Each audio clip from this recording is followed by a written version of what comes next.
Mi historia real desde Luisiana. Conspiraron para quemarme viva en la camioneta. Después de haber comprado, en secreto, una póliza de seguro de vida por $5 millones a mi nombre. Pensaban que me iba a morir en silencio. Pero viví. Viví haciendo ruido. Y todo dentro de la ley. Ese todoterreno es igualito al que tenía. Se ve reluciente, pero apesta a podredumbre. Pura fachada. Vacío. Asqueroso. Ni siquiera puedo estar en la misma habitación que ella. ¿Por qué sigue aquí? Huele a naftalina y a muerte. Mientras siga respirando. Tendré que fingir que me importa. Ya estoy hasta el gorro de esto. Ya debería morirse para que podamos cobrar el seguro. Yo estaba parada detrás de la puerta del cuarto, sosteniendo la taza de té que me habían pedido que llevara. Me temblaban las manos, pero no por el peso de la porcelana. Fueron sus palabras. Tan frías, tan calculadas, que me cortaron más hondo que cualquier cuchillo. El té se movió en la taza y, por un momento, pensé que se me iba a derramar.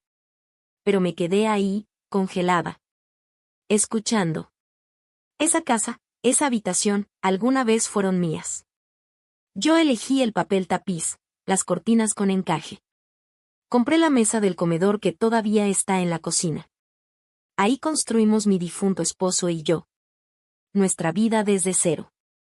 Cada rincón tenía algo nuestro. Amor, peleas, paciencia de a poquito. Y sin embargo, ahora que él ya no está, me volví un fantasma tolerado en mi propia casa. No sabían que estaba ahí. Jamás voltearon para ver si la mujer de la que hablaban estaba lo suficientemente cerca como para escucharlos. Para ellos, yo ya era un estorbo. Como un sillón viejo que todavía no se animan a tirar. Apreté la taza de té con más fuerza. Y me fui, sin hacer un solo ruido. Cuando llegué a mi cuarto, cerré la puerta con llave.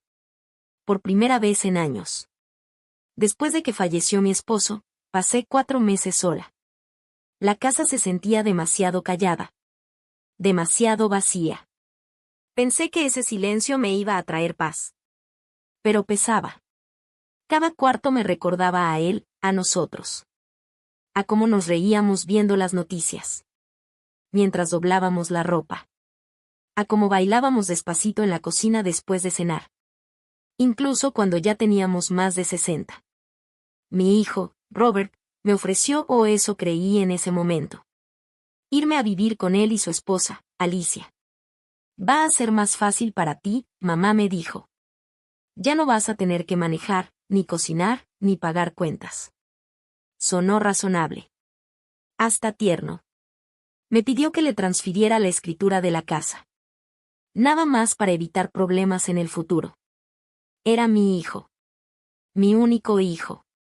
Confié en él. Y firmé. Se mudaron una semana después. Al principio, todo fue cordial. No cálido, ni acogedor, pero al menos educado. Alicia me decía mamá como si le supiera amargo. Y Robert, siempre muy ocupado. Nunca tenía tiempo ni para mirarme a los ojos. Pensé que era cuestión de adaptación. El duelo cambia a las personas.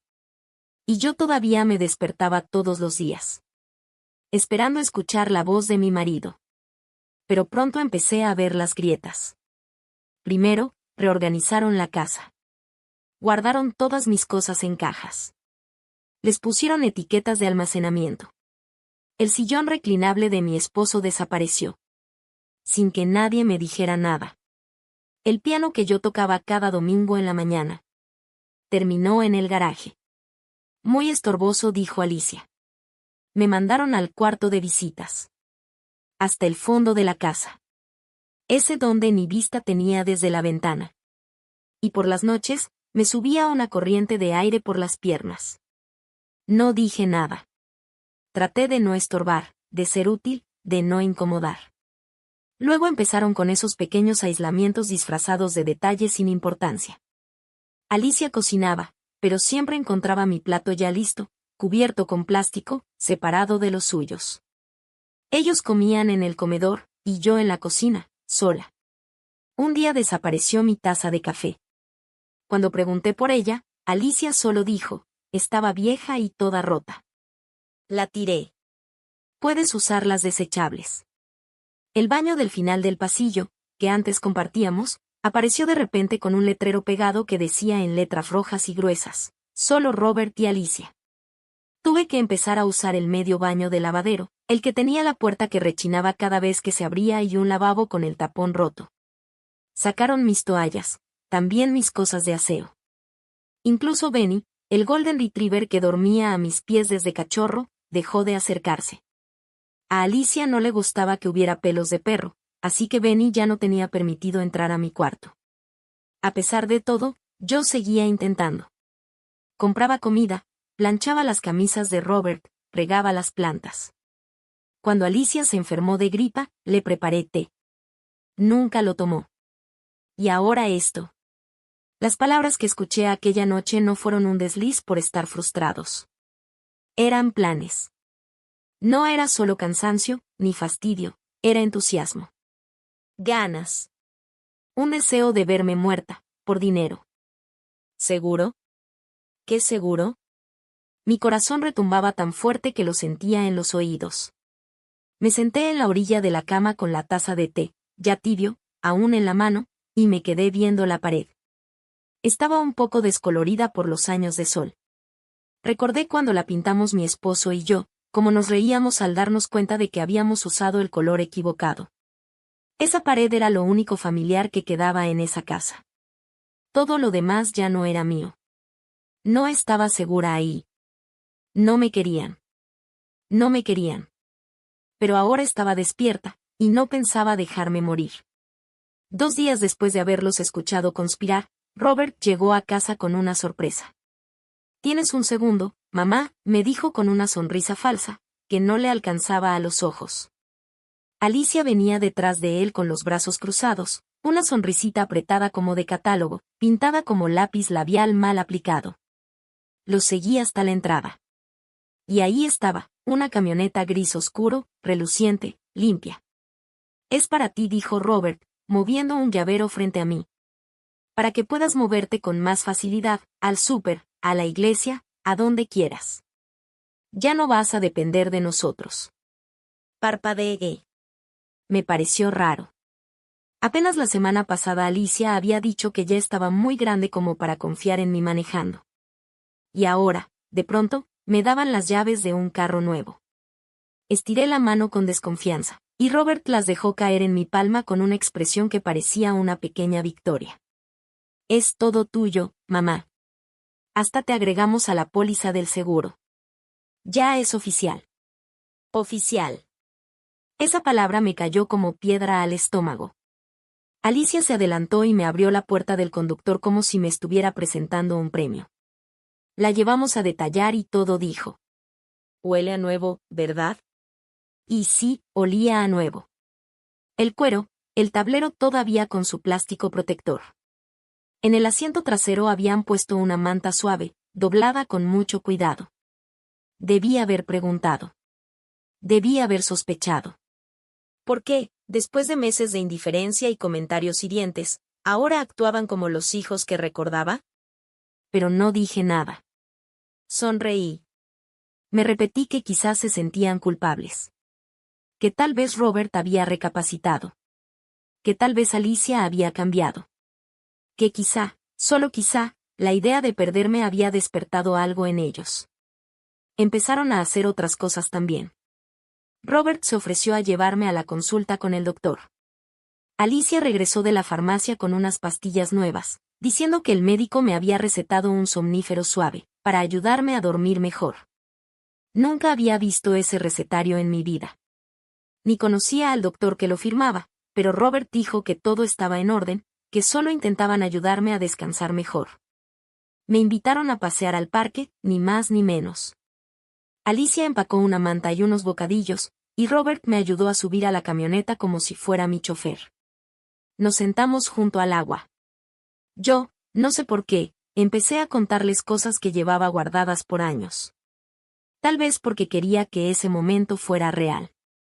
Tal vez porque necesitaba que me vieran otra vez.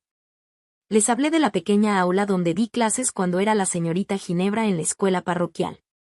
Les conté de esa Navidad en la que regalamos mitones a todos los niños y cómo me quedé cosiendo parches en los míos para que no vieran los agujeros. Robert se quedó viendo fijamente el lago, como si no me oyera. También les conté cuando él trajo su primer listón del concurso estatal de ortografía, cómo le tomé una foto con una camarita desechable y la enmarqué para colgarla en el pasillo. Pero ese marco, me di cuenta, ya no estaba en la pared. Alicia solo asentía mientras masticaba su bocadillo. Robert no dijo ni una palabra. Ni siquiera parpadeaba. Como si estuviera esperando a que me callara. Más tarde, esa misma noche, abrí el frasco nuevo de pastillas para dormir. La etiqueta tenía mi nombre, pero el nombre de la farmacia se me hizo extraño. Nunca había oído hablar de ese lugar, estaba fuera de la ciudad, en un pueblito que no conocía. Las pastillas eran de color azul claro, completamente desconocidas para mí. Me quedé mirándolas en la palma de la mano y un escalofrío me recorrió la espalda. Eso no era amabilidad. Era un montaje. Un numerito perfectamente ensayado para adormecerme, arrullarme, silenciarme. La camioneta no era un regalo. Era un escenario. Una escenografía armada para una historia que ellos ya estaban escribiendo, sin preguntarme. La historia de una señora mayor, cansada, confundida, que se quedó dormida al volante y murió trágicamente en un accidente, con fuego. Pero yo no estaba confundida. Y cansada, ya no. Esa noche, la casa estaba oscura, el aire se sentía espeso. Me desperté con la garganta seca y la lengua pegada al paladar. Era una de esas noches húmedas de Luisiana donde hasta las paredes sudan. Me puse las pantuflas con cuidado, sin hacer ruido, y caminé hacia la cocina. El pasillo crujía bajito, como si susurrara. Pero entonces escuché algo más. Voces. Me detuve. Eran Robert y Alicia. La puerta de su cuarto estaba entreabierta, y un rayito de luz se proyectaba delgado sobre el piso. «Eres estúpido», siseó Robert. «Si el coche explota, tiene que parecer un accidente. Sin pruebas, sin preguntas. ¿Quieres ir a la cárcel por esto? Entonces revisa el maldito dispositivo otra vez». «Yo no quiero acabar en la cárcel por $5 millones», le espetó Alicia. «Que esa cosa explote en cuanto esté en el puente. Sin fallas, sin retrasos». Se me fue el aire. Instintivamente me llevé la mano al pecho, apretando fuerte, intentando contener el temblor que ya se me trepaba por dentro. «De todos modos, apenas sirve», siguió diciendo Alicia, con la voz cada vez más fuerte. «Esa camioneta es igualita a ella, parece pulcra, pero apesta a podredumbre. No es más que una cáscara. Asquerosa. Ni siquiera puedo sentarme en la misma habitación que ella. Terminemos con esto, Robert. Quiero estar en Hawái antes de que empiece el invierno», dijo Alicia. Luego vino el silencio, y después un suspiro. Robert, más calmado, murmuró: «Lo vamos a cronometrar. El puente está a 3 kilómetros de la gasolinera. Nos aseguramos de que el temporizador de encendido se activa a medio camino. Y ya. Pum. Marco quemado. Caso cerrado». Me quedé ahí, congelada. La taza vacía que pensaba llenar seguía en mi mano, como si se hubiera pegado a mis dedos. Sentía las piernas blandas, como de cera, apenas lograban sostenerme. Retrocedí muy despacito, rogando que el piso de madera no chillara y me delatara. Cuando llegué a mi cuarto, cerré la puerta con seguro y me dejé caer contra ella, con el corazón retumbándome en el pecho. Planeaban matarme. Así, tal cual. No en sentido figurado. No por descuido. No por crueldad disfrazada de impaciencia. Lo tenían planeado. Habían hablado del cómo, del cuándo, del con qué. Alicia me había llamado cascarón. Asquerosa. Como si ya fuera basura. Me quedé mirando la oscuridad, las manos temblando, escuchando los latidos de mi propio corazón sonar como tambor de guerra a través del colchón. Por largo rato solo respiré, tratando de no desmayarme, de mantenerme consciente. Y entonces todo encajó. la camioneta, la repentina dulzura, las pastillas que según esto me ayudarían a dormir, los paseos a las afueras del pueblo. La manera en la que Alicia me veía cuando me ponía el cinturón, como si estuviera memorizando los detalles para un informe. Todo era un show, una puesta en escena, y yo era la protagonista, sin saberlo. Pero ahora lo sabía. Y algo dentro de mí se quebró. No fue como cuando alguien habla de tener el corazón roto o sentirse traicionado. Fue algo más frío. Más nítido. No sentí rabia. No sentí dolor. Me sentí distante. Como si mi alma se hubiera despegado un poquito de mi cuerpo, lo suficiente para ver las cosas con claridad. Y lo que vi no fue un hijo. No fue familia. Lo que vi fueron máscaras.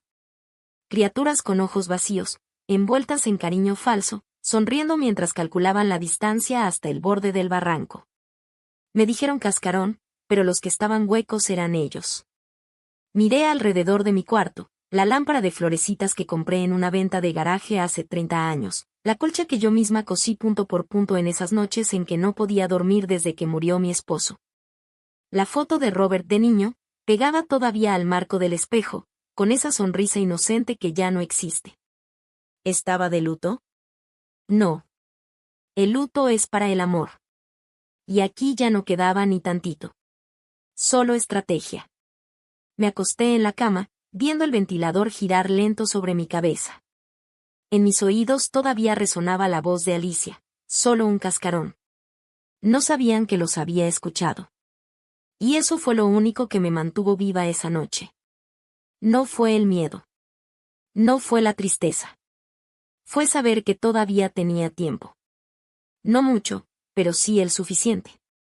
Todos los domingos, a eso de las 9:30, se iban al mercado de agricultores. A Alicia le encantaba salir a lucirse. Iba con su sombrero de ala ancha, sus lentes de sol grandotes, y una canasta de mimbre colgando del brazo como si estuviera en una revista de esas del sur de Estados Unidos. Robert iba atrás, cargando una hielera vacía, siempre con el celular en la mano, como si tuviera cosas más importantes. Eso me daba exactamente 45 minutos de silencio. 45 minutos en los que no me vigilaban, en los que no me sentía como si sus ojos fueran cámaras ocultas tras una sonrisa fingida. Ese domingo, no me senté en el porche. No regué las plantas como hacía siempre. Esperé 3 minutos exactos después de escuchar cómo se cerraba la puerta del garaje y la camioneta salía por la entrada. Entonces, me moví. Me fui directo a su cuarto. El corazón me retumbaba en los oídos, pero las manos no me temblaban. Abrí los cajones con calma, sin hacer desmadre, nomás mirando, escuchando, sabiendo. Ni siquiera tenía claro qué estaba buscando, hasta que lo encontré. Una carpeta marrón, de esas tipo acordeón. Estaba metida entre un montón de cosas, escondida al fondo del cajón de abajo del tocador de Alicia, detrás de un enredo de bufandas que nadie usaba. Pesaba. Estaba llena de papeles. Me la llevé a mi cuarto y cerré la puerta con seguro. Me senté en la cama con la carpeta en las piernas, como si fuera una bomba a punto de explotar. Y la abrí. Lo que vi me sacó de onda. En la primera hoja, arriba de todo, estaba mi nombre, Geneva Marie Collier. Luego mi fecha de nacimiento, mi número de seguro social, mi dirección actual, un número de póliza, y el monto, $5 millones. Abajo decía seguro de vida asegurada principal. Me quedé viendo esas palabras como si me retaran. Pasé a la siguiente hoja. Ahí estaba el nombre de Robert como único beneficiario. El de Alicia como contacto de emergencia, y apoderada. Apreté el papel tan fuerte que lo arrugué.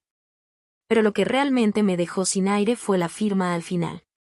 Geneva M. Collier. Con letra bonita, cursiva, elegante, pero no era la mía. Parecía muy parecida, lo admito. Cualquiera se la hubiera tragado de volada. Pero yo conocía cada curva, cada moño de mi firma. Me pasé años calificando exámenes, firmando boletas, cheques, formatos, permisos. Esa no era mi letra. Era una falsificación. Muy bien hecha. Alguien le había dedicado tiempo. Seguramente usaron papeles viejos míos, la rastrearon, la practicaron. Me quedé viendo esa firma un buen rato. Ellos ya lo tenían todo armado. Escogieron una aseguradora de otro estado, quién sabe cuál, seguro para evitar miradas. Falsificaron los papeles.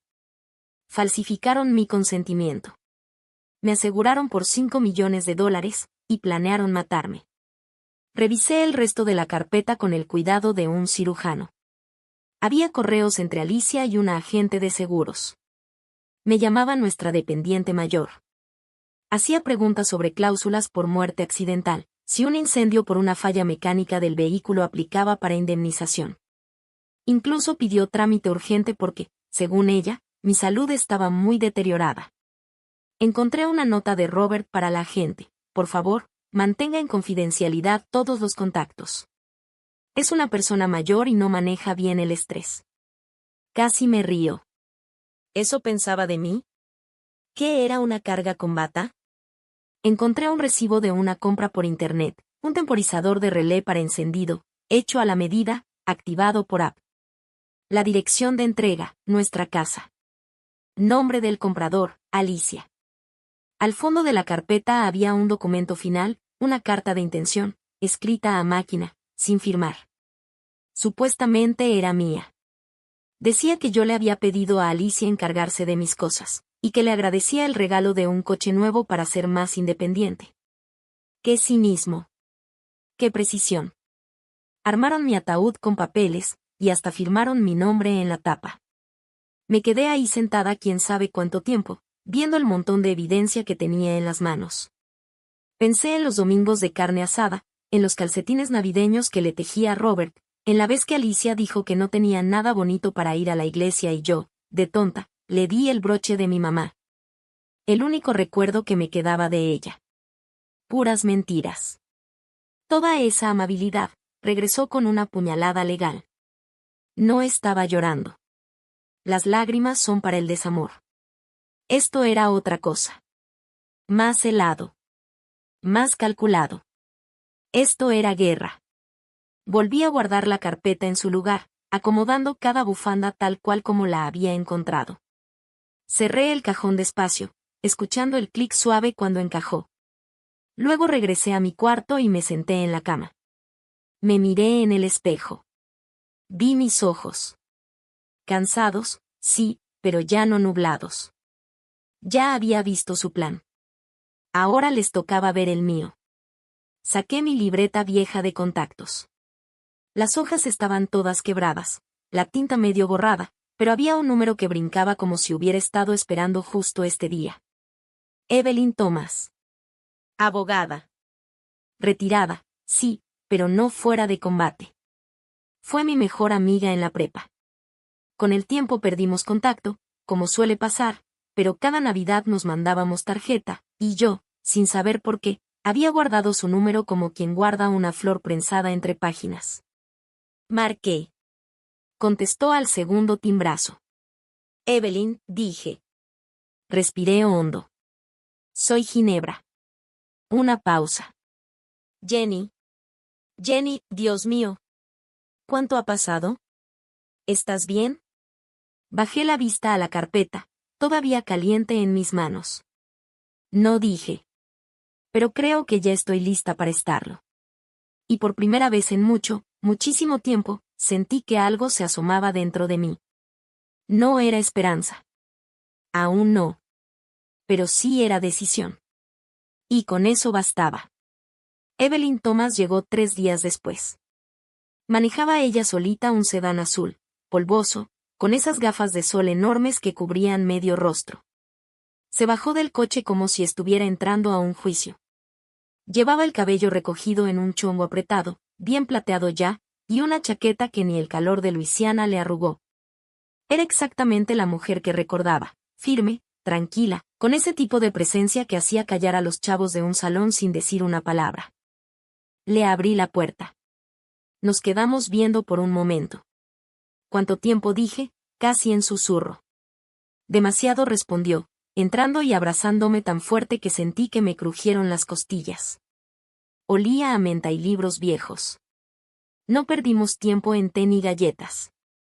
Evelyn dejó su bolsa sobre la mesa de la cocina, sacó una carpeta negra delgadita, una grabadora digital y un bloc amarillo. A ver, dijo, haciendo clic con el bolígrafo. Cuéntamelo todo, despacito. No hay detalle tonto. Y no te me guardes nada, Ginny. Necesito toda la verdad. Me senté, con las manos entrelazadas sobre el regazo. Y se lo conté todo. Desde que Robert me pidió que me mudara con ellos, pasando por las pequeñas crueldades disfrazadas de detalles amables, como la camioneta, hasta la conversación que escuché por accidente sobre el temporizador de encendido. Le conté de la firma falsa, la póliza de seguro por $5 millones, los correos de Alicia preguntando por incendios accidentales, y la carta de intención que yo jamás escribí. Evelyn me escuchó sin interrumpir, solo asentía de vez en cuando o tomaba notas como si se le fuera a ir el mundo. Cuando terminé, se echó para atrás en la silla, cruzó los brazos y dijo: «Estos dos imbéciles se creen más listos que la ley». Hizo una pausa, sonrió de lado. Ese es su primer error. Casi se me escapó una sonrisa. Evelyn golpeó el bolígrafo contra el bloc de notas. «Vamos a hacer esto bien, Geneva. Nada de enfrentamientos, ni acusaciones, todavía no. Vamos a armar todo paso por paso, juntamos pruebas, medimos tiempos, documentamos». Me entregó una grabadora pequeñita. «Llévala contigo cada vez que estés en casa. Tarde o temprano, van a cometer otro error. Siempre lo hacen.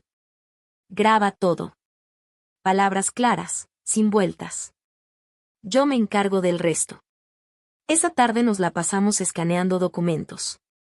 Evelyn le tomó foto a cada página de la carpeta del seguro.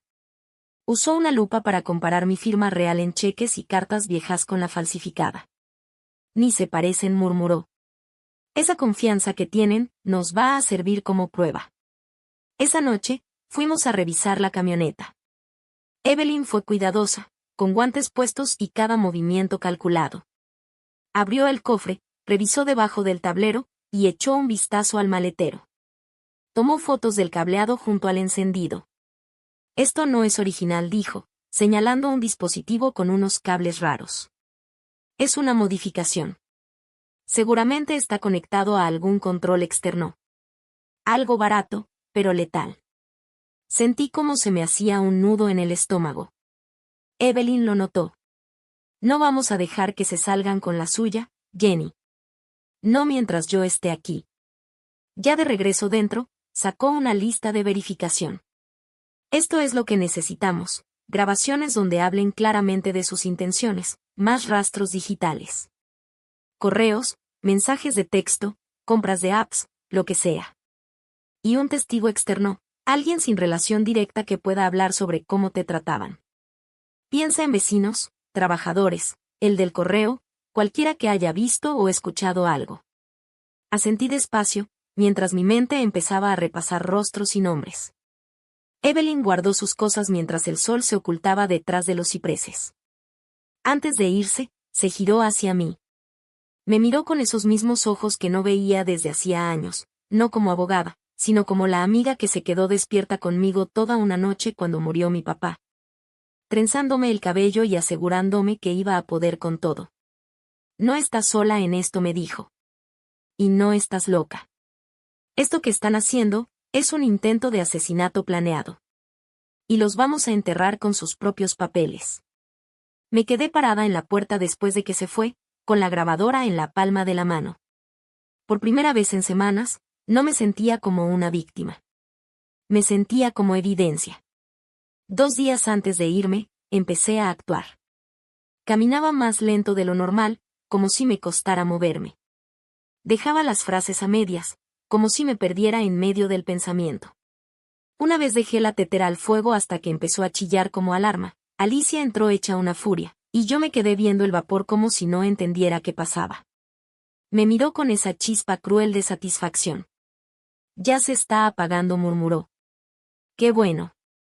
Esa noche dejé caer un tenedor durante la cena y lo observé como si fuera algo extraño, ajeno. Repetí la misma anécdota sobre mi salón de clases 2 veces el mismo día. Me reí en un momento equivocado cuando Robert contó un chiste tonto. y empezaron a hablar bajito otra vez. Pero esta vez no eran susurros de enojo. No. Era confianza. Seguridad. Estaban convencidos de que el final estaba cerca. Creían que me estaba desvaneciendo, poquito a poquito, en la abuelita débil y confundida que necesitaban que fuera. Y ese fue mi regalo para ellos. Mi última actuación. A las 4:07 de la mañana, un martes, salí por la puerta principal. Llevaba puestos los mismos zapatos que usé en el funeral de mi esposo. No empacaba ni una sola maleta. No me llevé ningún recuerdo. Solo cargaba mi credencial, un sobremanila con los documentos clave y la grabadora chiquita que Evelyn me había dado. Dejé una sola cosa atrás, un sobre en la barra de la cocina, con mi letra bien clara. Adentro, una nota simple. Tu madre no murió en un accidente. Ella se fue. Caminé 3 cuadras antes de llamar al chofer que Evelyn había contratado. El conductor no dijo mucho.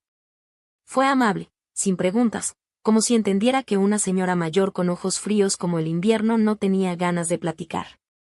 Me dejó en una casa segura cerca de Baton Rouge, que Evelyn había conseguido. Era un lugar tranquilo, sin nada que llamara la atención, con una recámara, cortinas gruesas y una alacena llena de latas. Ella ya estaba ahí, caminando por la sala sin su saco, pero con esa mirada filosa que siempre tuvo. Lo lograste, me dijo. Siempre lo hago, le contesté. En menos de una hora ya habíamos metido la denuncia formal. Evelyn hizo una llamada directa a la oficina de alcohol, tabaco, armas de fuego y explosivos, la ATF. No solo a la policía. La ATF tenía jurisdicción en casos de explosivos y dispositivos manipulados en vehículos. Evelyn entregó todo. Las fotos, los análisis de mi firma falsificada, los papeles del seguro, las impresiones de los correos electrónicos, y lo más fuerte de todo, las grabaciones de audio. Las grabaciones eran claras. La voz de Crystal Alicia riéndose.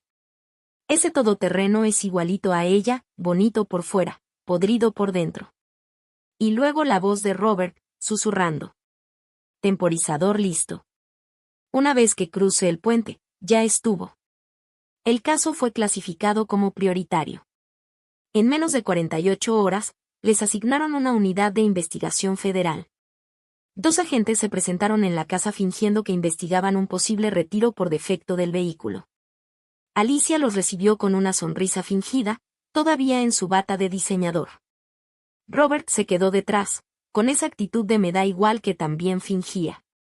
No tenían ni idea de que los estaban grabando, filmando y documentando todo. Los agentes revisaron el vehículo. Uno tomó fotos.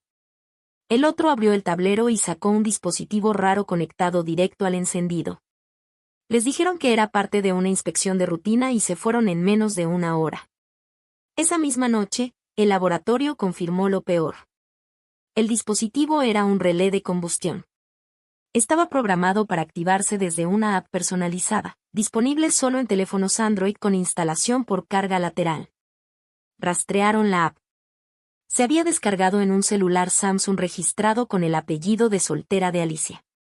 Las fechas de activación coincidían perfectamente con el viaje familiar que íbamos a hacer por carretera. El plan era detonar la camioneta exactamente 9 minutos después de arrancar, el mismo tiempo que tomaría llegar al puente de acero sobre el pantano. Si yo hubiera manejado ese día como esperaban, habría muerto envuelta en llamas, en un lugar tan alejado que nadie hubiera visto nada, ni hecho preguntas. Lo tenían todo calculado al milímetro. Todo, menos esto. Que yo iba a despertar. No contaban con Evelyn. Cuando los agentes regresaron a la casa, esta vez con una orden de cateo, Alicia rompió en llanto. No por remordimiento, sino por puro desconcierto. Robert trató de hablar. Dijo que era un proyecto, una broma, una travesura que se salió de control, pero los correos, los papeles falsos, la póliza del seguro, todo contaba otra historia. Los arrestaron al amanecer, justo a la misma hora en que yo me había ido. Poético, de cierta forma. Los vecinos se asomaron desde sus porches. Nadie dijo nada. Nadie se metió. Cuando la noticia salió en los medios, ya traían los encabezados listos. Mujer mayor escapa de intento de asesinato planeado por su hijo y su nuera. Póliza de $50 millones en el centro de la conspiración. No hablé con periodistas. No contesté llamadas. Me quedé en esa casita tranquila, viendo cómo cambiaba la luz detrás de las cortinas. Evelyn me traía té cada mañana. Ella leía las noticias en voz alta con esa voz seca, satisfecha. Están tratando de hacerlo pasar por un malentendido, dijo, pero las pruebas no mienten. Asentí. No sentía coraje. Ya no. El coraje exige energía, exige creer que se puede arreglar algo. Lo que yo sentía era algo más frío, claridad. Yo no estaba loca. Tenía razón. Y ahora, todos lo iban a saber. Pasaron 2 meses.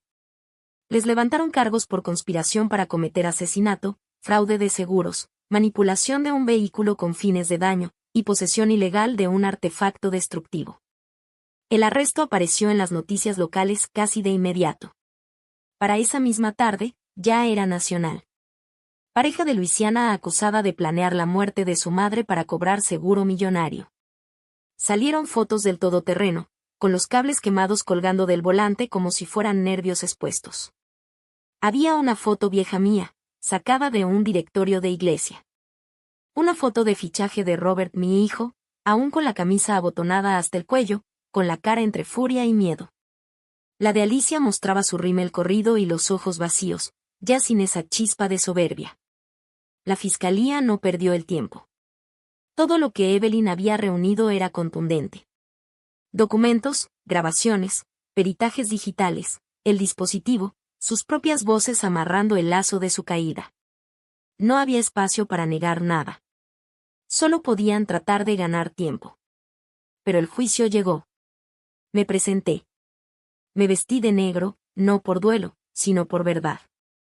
El negro era el color de la certeza, del vacío. El color al que me habían querido reducir. Me senté en primera fila, con la espalda erguida y la cara serena. No me voltearon a ver cuando los trajeron. Alicia bajó la cabeza.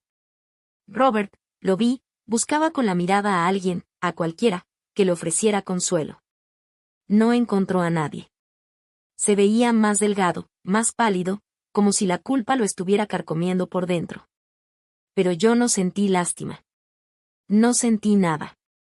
Solo ese zumbido seco de silencio y justicia. El juicio duró 5 días. La fiscalía lo desmenuzó todo.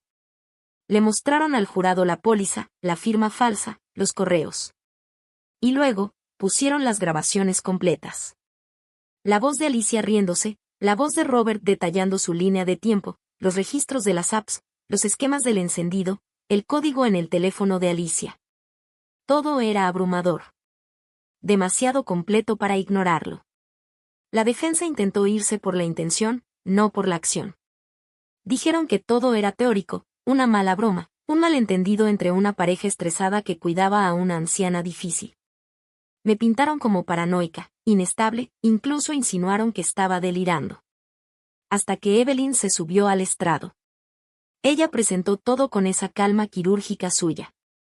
Con precisión quirúrgica desmanteló cada uno de sus argumentos, fechas, horas exactas, testimonios de peritos en grafología y 2 agentes de la ATF.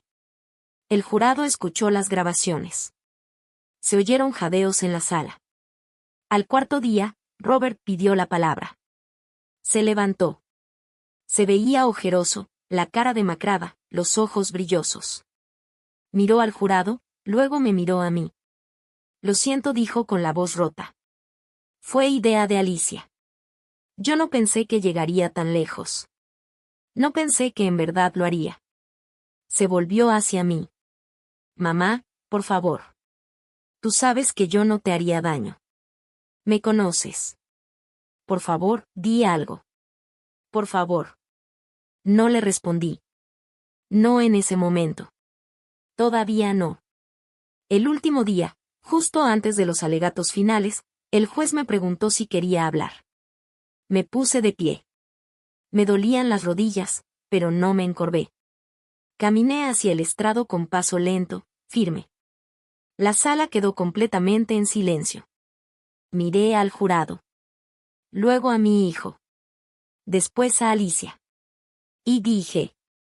Debieron haber protegido su dignidad primero. Valía más que el carro por el que quisieron quemarme. Me giré y regresé a mi asiento. La sala del tribunal se quedó en silencio más tiempo del normal. Luego el juez asintió. El juicio continuó. El jurado deliberó 3 horas. Regresaron con veredictos unánimes, culpables de todos los cargos. La sentencia se programó para el mes siguiente. El juez negó la libertad bajo fianza. Robert y Alicia salieron esposados de la sala. Su futuro ardiendo igual que esperaban que lo hiciera el mío. Salí del juzgado en silencio. Sin prensa, sin cámaras. Solo Evelyn a mi lado, con su mano suave sobre mi brazo. No hace falta decir nada, me dijo. Yo si necesitaba hacerlo, le respondí. Tenía que recordarles lo que intentaron borrar. Ella asintió. Y caminamos juntas bajo el sol de Luisiana, que ese día, no sé por qué, brillaba más fuerte que en meses. Ahora vivo en un departamento pequeño, escondido cerca del río Mississippi. El aire huele un poquito a tierra mojada y a sal de río. No es lujoso, pero es mío. Hay un cuartito, una cocineta angosta, y una ventana que deja entrar la luz dorada de la madrugada. Me levanto antes del amanecer casi todos los días, como lo hacía antes. Pongo a hervir agua en una tetera de acero ya viejita, mido con cuidado una cucharadita y media de té negro, y me espero tranquila a que se infusione. Sin prisa. Sin voces. Sin pasos a mis espaldas fingiendo cariño. Solo paz.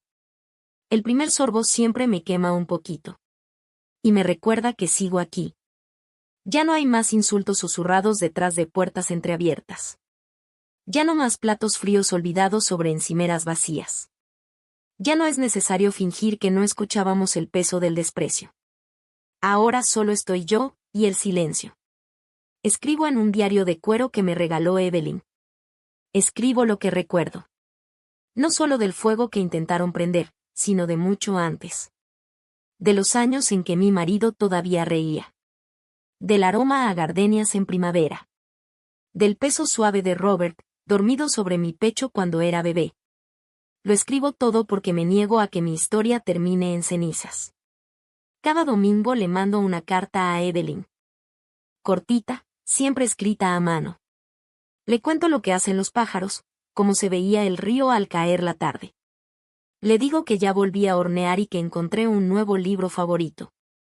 Ella siempre contesta. A veces me cuenta cómo va el caso, a veces solo me escribe un recuerdo de cuando éramos jóvenes.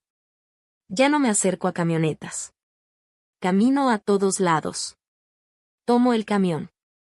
Y a veces solo me siento en la orilla del río y veo cómo pasan los remolcadores, arrastrando su peso sobre el agua color atardecer. No veo a Robert. No contesto cuando sus abogados escriben. Ni cuando primos lejanos llaman nada más para ver cómo estoy. Sus voces vienen llenas de preguntas que nunca se atrevieron a hacer cuando más las necesitaba. Ya no le debo nada a nadie. Pero a mí sí me debo la verdad. Por eso colgué un letrero junto a mi puerta. Es de madera, pequeño, tallado a mano por un señor que encontré cerca del muelle. Le dije exactamente lo que quería que dijera. Él me vio de reojo cuando se lo dicté, pero no preguntó por qué. Solo asintió y me dijo, eso está fuerte. El letrero cuelga justo debajo del timbre. Letras simples, sin adornos ni florituras.